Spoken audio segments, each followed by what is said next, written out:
Back on these ones and twos in the middle of the night. Let's talk some dollars and some cents today, man. I keep getting these messages about this D.O.T. Blitz, and I'm gonna be honest with y'all. Unless you're an owner operator, don't even worry about it. You know, those blitzes usually target renegade and outlaw owner operators. They don't really come after mega carriers because mega carriers are compliant and it's conducive to their insurance rates, you know. But owner operators, that's another game, okay? You got owner operators out here who are not allowed to operate in all 48 states, and sometimes they fudge their insurances.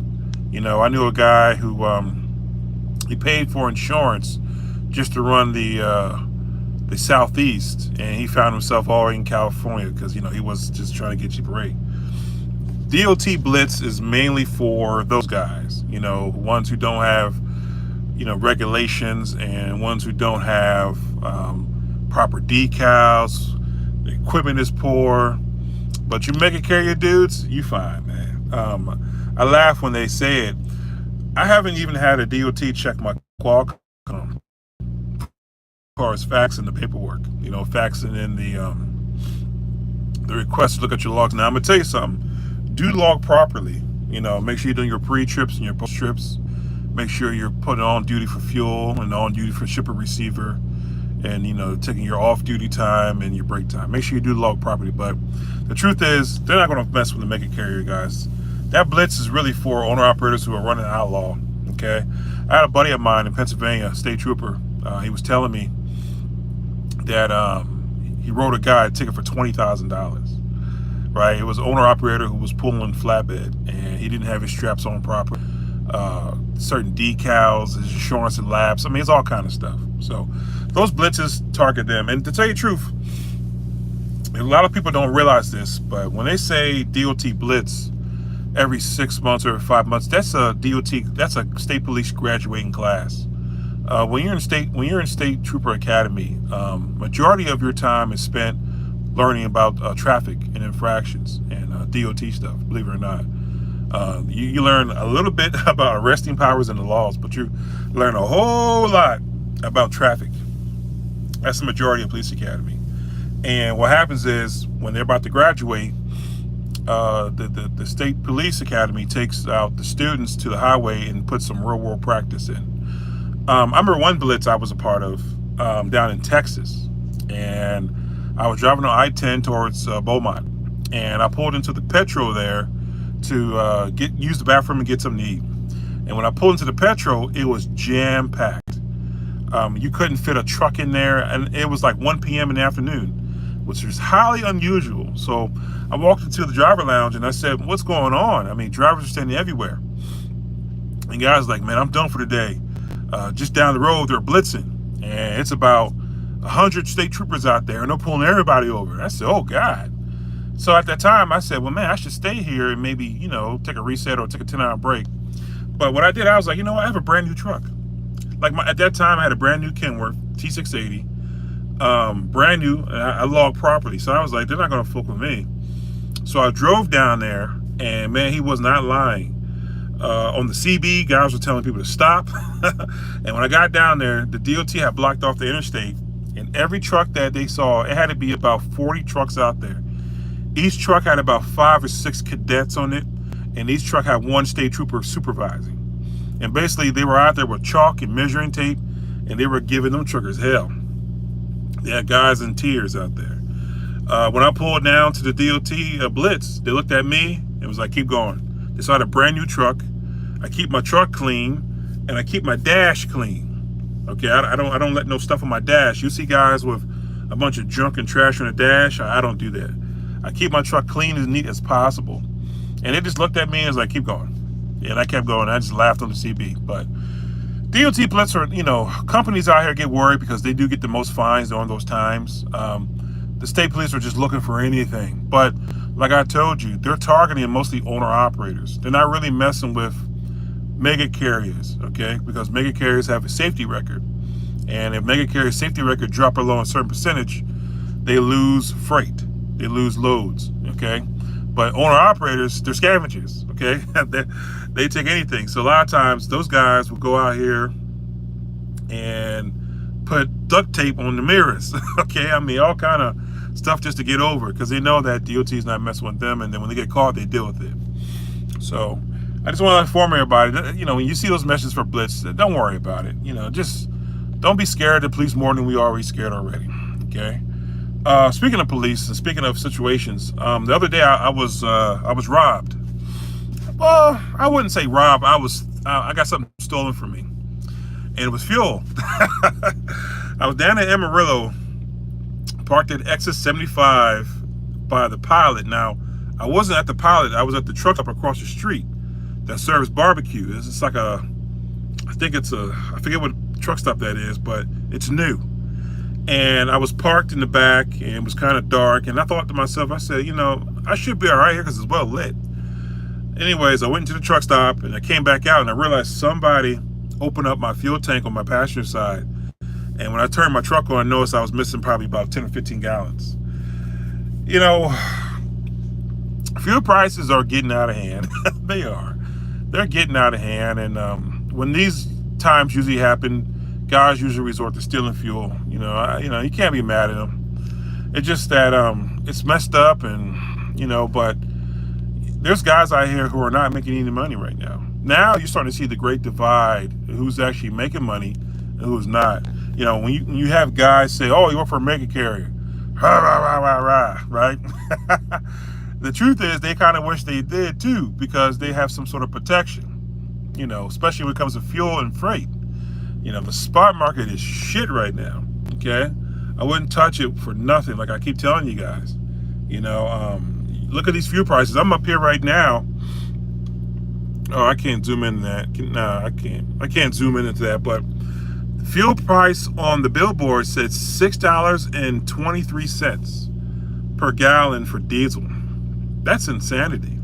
I've never seen it that high, ever in my 10 years. I think the highest I ever saw it was back in 2012, where fuel prices were $5 and maybe 15 cents a gallon, but they never went higher than $5 a gallon. I've never seen $6 on the billboard, you know? So, you know, we're in fickle times, to be honest with you. And guys are going to do what they got to do to make it work, you know? And they're going to run outlaw, and they're going to be running, you know, they're going to cut this Qualcomm off and running hard as they can to make some money. You can't blame them. You know, they have family and mouths to provide, especially as owner-operators. I feel sorry for them. Then on top of that, they get smacked over the head with the big old fines, you know? And, you know, I told my buddy, I said, man, if you wrote me a ticket for $20,000, I'd just tell you to take me to jail. You might as well sit in jail for that. I mean, there's no way you can pay that, you know, on top of your other expenses. There's no way you can pay that, you know? And he was telling me a lot of times what they do is when the fines get that high, they come to get the truck, and you got to put some collateral down to know that you're showing for court, like $10,000 or something like that. But even then, that's ridiculous, you know. But things that our government does, you know, it's crazy that our government does that to people out here. But when the mob does it, they get hit with the RICO.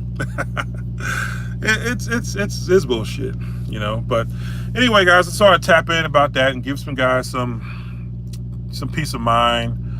Like I said before, I'm not working with Prime. I'm with another carrier. I thought about divulging that, letting you guys know who I work for, but you know what? I don't think I'm gonna do that. I just don't think I'm gonna do that. I done watched a couple videos of guys just talking about their companies and getting canned, or people calling in to report bullshit. You know, guys, I don't need it in my life. You know, right now I'm at the stage of my life where if it doesn't bring me joy, I get rid of it. If it doesn't bring me pleasure, it gets thrown out. You know what I mean? And YouTube can be a catalyst for a whole bunch of crap. You know, I feel sorry for some of the videos I've been seeing about some things happening to guys, man. The one kid I was watching, James Baker, I feel sorry for him. He seems like a really nice guy. And here's another thing too, right? You guys, if you get into an accident out here, like a fender bender, like you hit somebody's truck, or you back into a pole, or, you know, you do something damage, and the carrier doesn't fire you, count that as a blessing. You may, you know, but what happens is it starts a timer on you, okay? And that timer is like 36 months. So Every time you hit somebody, that timer restarts again, okay? Because a lot of companies want to see you 2 to 3 years without any incidents or accidents, okay? And if you keep having incidents and accidents, it will make it so hard for you to have a job. That's how they regulate us in this industry here, okay? Shit like the D.O.T. Blitz stuff, you know, if your truck is shit, or you're out here getting the fender benders, or you're just, I mean, I wouldn't worry about being late. That has nothing to do with your record. You can be late every day, you know. That has nothing to do with your record. But it's the accidents and incidents and the D.O.T. violations. Here, while I'm thinking about it, if you guys ever get a speeding ticket out here or any kind of, you know, negative law enforcement interaction, hire an attorney to deal with it. Don't deal with it on your own. Don't try to plead guilty to make it go away. Don't, you know, hire USA Legal Services, okay? And I used them like twice. And I used to be a police.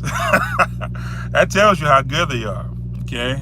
I got a ticket for one time going 15 over. And it was bullshit, really, what it was. I was in Cali going down Grapevine. And I didn't see, because, you know, trucks sometimes block it. It was like 2 in the morning. And trucks blocked the speed limit. And the speed limit on the mountain was 35 miles per hour. But I swore to God it was 55, right? I didn't know. I was a rookie. And the state trooper pulled me over, gave me a ticket for going 15 over. Now, when you get a ticket for 15 miles over the speed limit, that is a fireable offense. Okay, you will be fired. Okay, but thank God at that time, I was working for a tanker company. And they were like, don't worry about it, Rich. We have a lawyer for you. Call this U.S. Legal Service. So I called the lawyer up and I'm like, hey, listen, man, what can you do for me? He says, give me like $500 and I'll make it go away. So, okay, gave him $500. About 2 or 3 months later, I hear from him. He's like, hey, Rich, I got some good news and some bad news. And I'm thinking to myself, well, shit, I guess I got points, because at that time, they're going to give me points in California and points in my home state. So it'd be double points. And I was on the verge of losing my license, I guess.